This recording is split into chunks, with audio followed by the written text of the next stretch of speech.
Почитувани, Зоран Заев ја приватизираше и Царинската управа.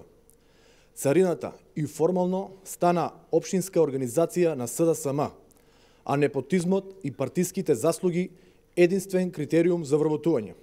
Поранешниот член на ДИК од редовите на СДСМ, Игор Милев, кој ги аминуваше криминалните избори во октомври лани, е експресно вработен во Царинската управа на местото советник на директорот.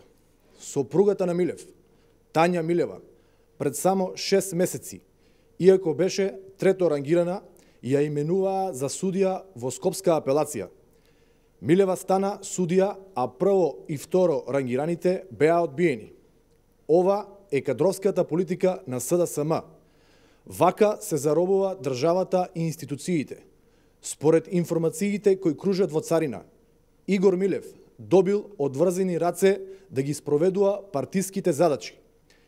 Имено, веднаш по вработувањето на Игор Милев има овластување од страна на директорот на Царинската управа да извршува задачи за помошен директор на секторот за контрола и истраги, најважниот сектор задолжен за спречување на криминални дејанија и шверц.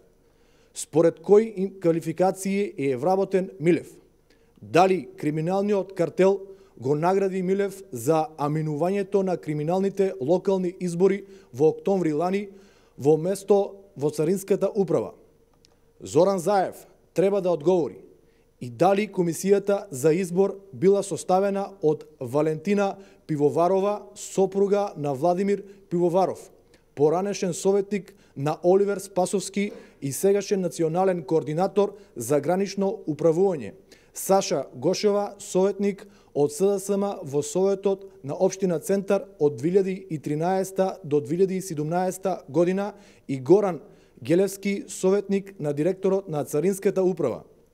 Доколку комисиите за вработување се вакви, секој млад човек може однапред да се прости од било каква надеж дека може да помине на конкурсот.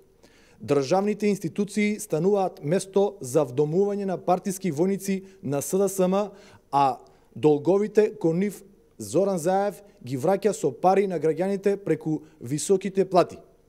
Овој криминален картел ја орнисува државата и ги приватизира институциите. Ова е ненародна власт која работи во интерес на мала група на луѓе, а не во интерес на граѓаните. Овој криминален картел мора да замине. Граѓаните заслужуваат подобро. Доаѓа нова енергија, доаѓа ново утро, доаѓа нова надеж за Република Македонија. Ви благодарам.